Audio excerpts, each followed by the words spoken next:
राधे राधे, जय श्री कृष्णा। दोस्तों, आज हम सुनेंगे रविवार के दिन सूर्य भगवान की व्रत कथा। प्राचीन काल में किसी नगर में एक बुढ़िया रहती थी। वे प्रत्येक रविवार को सुबह उठकर स्नान आदि से निर्वृत्त होकर घर के आंगन को गाय के गोबर से लीपकर स्वच्छ करती थी। उसके बाद सूर्य भगवान की पूजा करती, फिर भोजन तैयार कर सूर्य देव को भोग लगाकर स्वयं भोजन करती थी। भगवान भास्कर की पूजा से उसे किसी प्रकार की चिंता और कष्ट नहीं था। धीरे धीरे उसका घर धन धान से भरता गया। उस बुढ़िया को सुखी देखकर उसकी पड़ोसन उससे चलने लगी। बुढ़िया के पास कोई गाय नहीं थी, अतः रविवार को घर लीपने के लिए वह पड़ोसन के आंगन में बंधी गाय का गोबर लाती थी। पड़ोसन ने इशरा में आकर अपनी गाय को घर के भीतर बांध लिया, जिस कारण बुढ़िया को रविवार के दिन गोबर नहीं मिला। बुढ़िया अपना आंगन नहीं लीप सकी। आंगन लीपने के कारण उसने ना तो भोजन बनाया, ना ही सूर्य देव को भोग लगाया और स्वयं भोजन नहीं किया। सूर्यास्त होने पर भूखी प्यासी सो गई। इस प्रकार उसने निराहार व्रत कर रात्रि में सूर्य भगवान ने उसे स्वप्न में दर्शन दिए और उन्होंने भोग न लगाने का कारण पूछा। तो बुढ़िया ने बहुत ही करुण स्वर में पड़ोसन द्वारा घर में गाय पालने और गोबर न मिल पाने की बात कही। सूर्यदेव ने अपने भक्तों की परेशानी का कारण जानकर उनकी परेशानियां दूर करते हुए कहा, माता, मैं आपके भक्ति से प्रसन्न हूँ। मेरा व्रत करने और कथा सुनने से निर्धन को धन और बाजिन स्त्रियों को पुत्र की प्राप्ति होती है। इसीलिए मैं आपको एक ऐसी गाय देता हूँ जो सभी इच्छाएं पूर्ण करती है। स्वप्न में उस बुढ़िया को ऐसा वरदान देकर भगवान सूर्य अंतर्ध्यान हो गए। प्रातः काल सूर्योदय से पूर्व उस बुढ़िया की आंख खुली तो अपने घर के आंगन में एक सुंदर गाय को देखकर वह हैरान हो गई।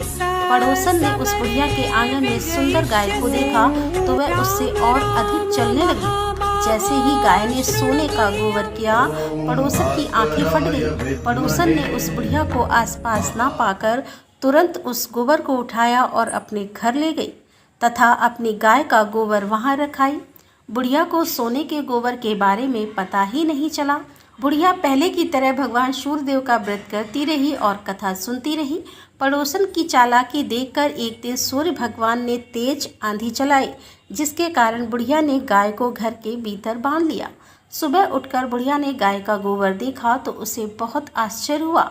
उस दिन के बाद बुढ़िया गाय को घर के भीतर बांधने लगी। सोने के गोबर से बुढ़िया कुछ दिनों में धनवान हो गई। अब पड़ोसन पूरी तरह जल भूनकर राख हो गई। जब उसे सोने का गोबर पाने का कोई उपाय नहीं सूझा तो वह राजा के दरबार में पहुंची और राजा को सारी बात बताई। राजा ने अपने सैनिक भेजकर बुढ़िया की गाय लाने का आदेश दिया। सैनिक बुढ़िया के घर पहुंचे। उस समय बुढ़िया सूर्य भगवान को भोग लगाकर स्वयं भोजन ग्रहण करने वाली थी। राजा के सैनिक ने गाय को खोला और अपने साथ महल की ओर ले चले। बुढ़िया ने सैनिकों से गाय ना ले जाने की प्रार्थना की। बहुत रोई चिल्लाई, लेकिन राजा के सैनिक नहीं माने। गाय के चले जाने से बुढ़िया को बहुत दुख हुआ। उस दिन उसने कुछ नहीं खाया और सूर्य भगवान से गाय को पुनः प्राप्त करने की प्रार्थना करने लगी।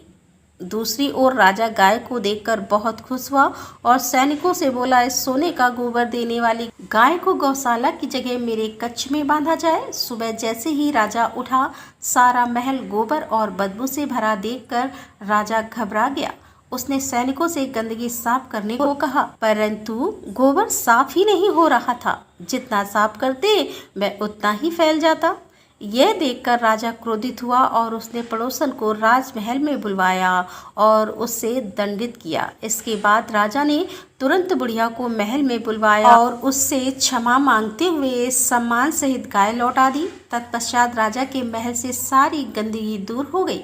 तब बुढ़िया ने राजा को रविवार के व्रत की और भगवान भास्कर द्वारा गाय दिए जाने की सारी बात बताई। राजा ने अपने राज्य में घोषणा कराई कि सभी स्त्री पुरुष रविवार का व्रत किया करें। तो दोस्तों, ये थी आज की कथा। उम्मीद करती हूँ ये कथा आपको पसंद आई होगी। यदि कथा पसंद आई हो तो वीडियो को लाइक करें, शेयर करें और हमारे चैनल को सब्सक्राइब कर लें। तो दोस्तों, मिलते हैं अगले वीडियो के साथ। तब तक के लिए राधे राधे, जय श्री कृष्णा, हर हर महादेव, जय भोलेनाथ की।